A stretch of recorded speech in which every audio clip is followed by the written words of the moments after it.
gorgeous, gorgeous, gorgeous mountain of boulders. They call it a volcano spewing lava. She wanted a very clear pond. This was her first Aquascape water feature. So we got in the house and literally looked out the window. That's nice. This was just kind of a boring part of the garden. Wow, wow, wow. Feed me, feed me.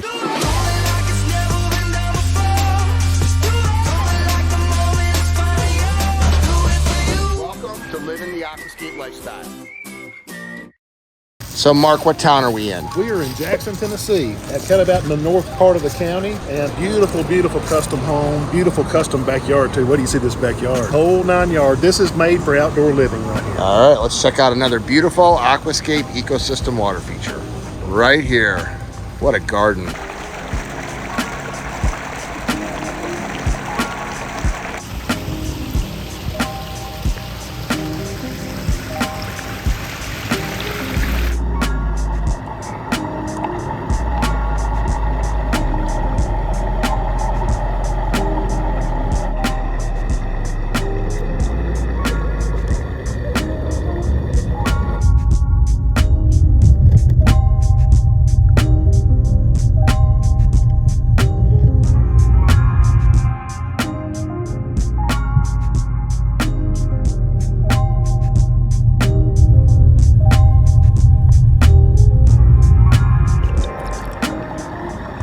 What a neat property. Beautiful fish. So this is 2 years old, you said? 2 years old. Look at the fish are like, feed me, feed me. Oh yeah, they're big babies. She loves her pond. She loves her backyard living. They've got the whole 9 yards. They got the pool, they've got the pool house, the outdoor bar and grill. They have a bocce ball court. They love to play bocce ball. Oh yeah. You know what bocce ball is? Yep. Wow, this is impressive. That's nice. Here, I'm gonna do this. You said they're out of town, right? Yep. They'll know I was here now. I love it.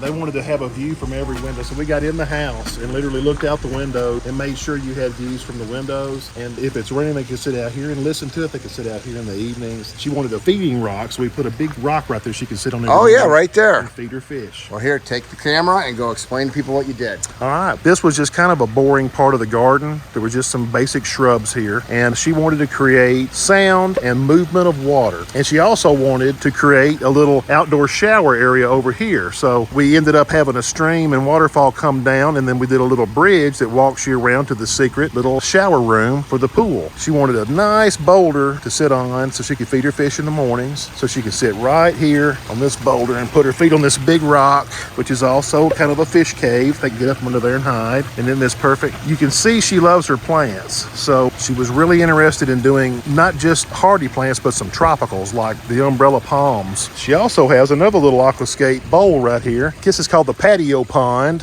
I think you probably talked a lot about patio ponds, Greg. Yeah. This was her first Aquascape water feature. Well, what's crazy is that she's got a tropical lily in here, but Yes. it's kind of growing to the size of the container. Yep. Probably got it in a small pot, but man, that's gorgeous. That's a tropical. Tell by the color and the fact that the leaf is raised, or the stem is raised so far off. That's exactly right. And she protects them every winter. She takes the umbrella palm, the dwarf umbrella palm is also tropical. She Yep. puts them up and brings them back out, cut back in the spring. So and this is tropical lily, horsetail, umbrella palm, water hyacinths, and look at how gorgeous this is. And then a little fountain in the middle. Right. That sound. Exactly. And she had a couple of fish in there. So we transferred them into the pond as soon as we get the pond. Oh, is this what started it? This is what started it. This is awesome. Yeah. So this is how this hobby gets started. That's because right. they're enjoying this so much, and then she didn't want to get rid of her fish, so you built them a pond. And look at this gorgeous pond, beautiful fish in here. What I love about it is it's so lush, Mark. I mean, the fact that it's only 2 years old, but basically, I mean, these are obviously gardeners, right? Oh, yes. Yeah, I mean, she loves her garden. It's the little touches. This is how you customize a water feature. This is why I do my channel, because I want to inspire people. Like, like, I love how these two umbrella palms right over here frame this waterfalls, right? It's the little things. And then I love this artwork that's on the back of this drop. What kind of vine is that? That is a trumpet vine, and the hummingbirds love it. And sometimes there will be a dozen hummingbirds feeding on that hummingbird vine. And when you see this is a Juan Visa. You could tell because of the variegated leaves on this. This plant is root bound, and there's the Juan Visa lily. It's closed up here so towards the end of the day. But I would transplant that plant or get it into a bigger container, but it kind of looks cool. Just like that. Look at how neat it is. The leaves go right up out of the water like that. And then the fish, gorgeous fish, some butterfly koi in here and everything else. And then I love this moss. It's like raised up.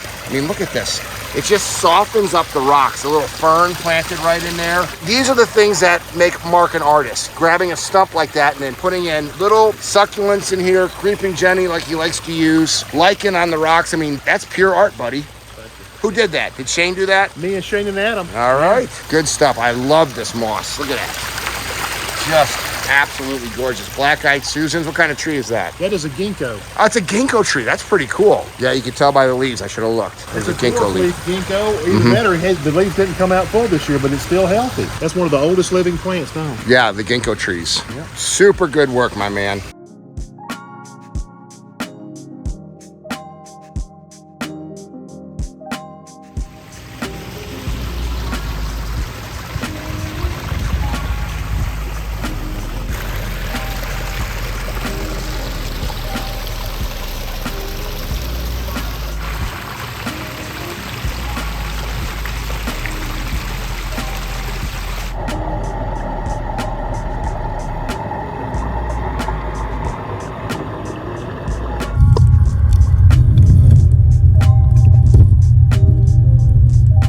Okay, Greg wanted me to talk about pricing and design. So this is an 11 by 16 ecosystem pond. It's got a little bit of extra stone. Normally we would always do stone, but you can upsize, like these bigger boulders, the seat boulders. They wanted not just a stream, they wanted a swim stream. So you see how this stream here is a little bit deeper. It goes up in here at the same depth of the pond and kind of follows it all the way up to this waterfall. So you've got a little bit more liner, a little bit more space. We've got a double biological filter. So this is a biological filter, biofalls, and this is a biofalls. We choked it down a little bit. This is a 6,000 and this is a 2,500, which is kind of overkill, but she wanted a very clear pond. She was really serious about her intention. She wanted low maintenance. She wanted it to stay crystal clear. So we have what I refer to as redundant filtration, more filtration than you need, just to make sure there's never a question. So an 11 by 16 pond, a nice swim stream coming in, an extra filter, lots of underwater lights, lots of spotlights and uplights. As you see, a plethora of aquatic plants, a fish package, the whole 9 yards. Something like this we would sell installed for around $20,000, give or take.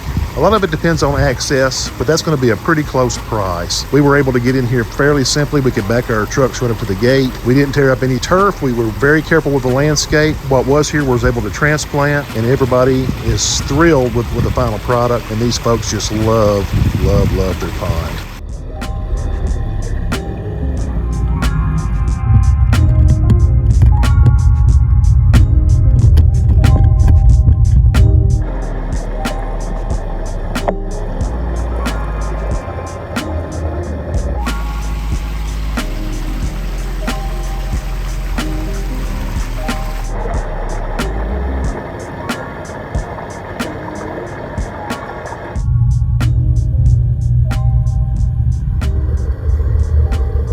So we won't show the name of the business, but I made Mark pull me over. I call that Tidy Bowl Blue. It's a putt-putt golf course. It's 2 years old. Mark put a bid out here. That's actually kind of cool. That was some of my ideas with some of the old country stuff, like yeah, that steel, I like that. Tower. But what I don't like is the classic mountain of boulders. They call it a volcano spewing lava, and it was because another guy was $60,000 cheaper than you, right? And you get what you pay for. Just a small amount cheaper. We were actually going to do a better quality concrete, a heavier grade felt for the greens, and the water feature was going to be biological, and it was going to be every hole was on water. And instead, they went with Tidy Bowl Blue. Tidy Bowl Blue. And a volcano, which is when you have rocks stacking up versus earth being eroded away and exposing stone. What not to do, and what is very typical and what people see all the time.